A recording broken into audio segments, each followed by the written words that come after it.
The night pressed in on them. Suddenly, he felt the rush of her passing him, transfixed, and downstairs was whispered in his ear. Then he was alone again in the booth, and he waited. They didn't return. He moved along the walls, black and absent if there were walls, and stepped around a girl in black up to her green hair. There were others he saw who seemed absolutely untouched by the lights and music, drinking in soundless, white-walled rooms. He liked the girl with the green hair. She wasn't conscious of him or herself. "Will you excuse me?" he asked. "I'm not feeling myself." She smiled. She told him he was cute and walked away, sweet as can be. He continued through the emptiness filled with smoke, searched by strong, thin threads of light, to the bar where pale, angelic faces with devil eyes watered liquor tears from tunnels that grew and grew black holes no one dared enter for fear of an oncoming train. The bartender held a towel and a glass.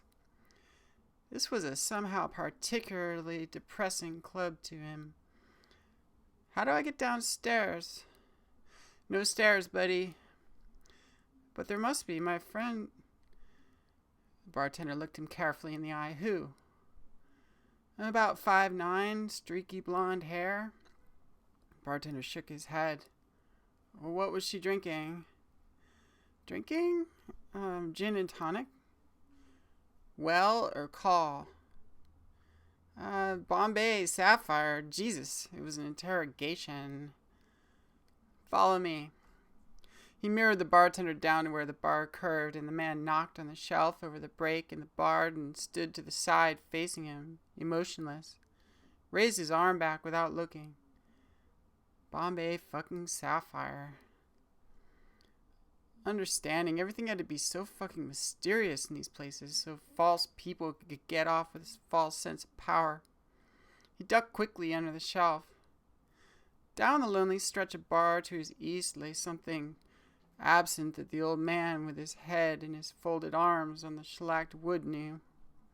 Something that would remain along with the night and thousands of preceding nights, irrefutable, yet as nightmarishly mysterious as what the old man's watch, when he had a watch, could not always keep up with, and even lost its tick to.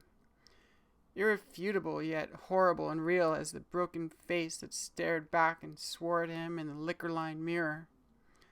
Now angelic, now devilish, until he passed out in the communion of his folded arms, wrinkled bill for the bar under his elbow. A stairwell in the dark. Each step down was crooked and off balance.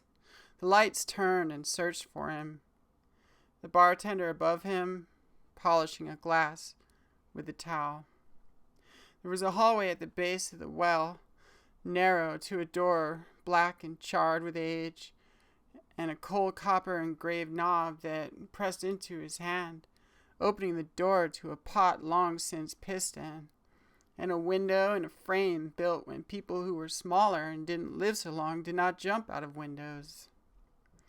Will stood on the pot and stepped through the frame into a room that drafted dead air, and moved cautiously beneath a hanging bulb lynched of wattage. Clean walls dressed in white stood around and watched the bulb fade on its cord, awaiting the light on the other side. He could hear voices a couple walls away, low and ceremonial, and he entered the next dark hall through an open door at the far end of the low-lit room, coated with an arrow of yellow paint. He searched his pockets for the matchbook. It was gone. He balled his fists inside his leather jacket, pulled his shoulder back with a breath, and walked toward the warm light under the final door.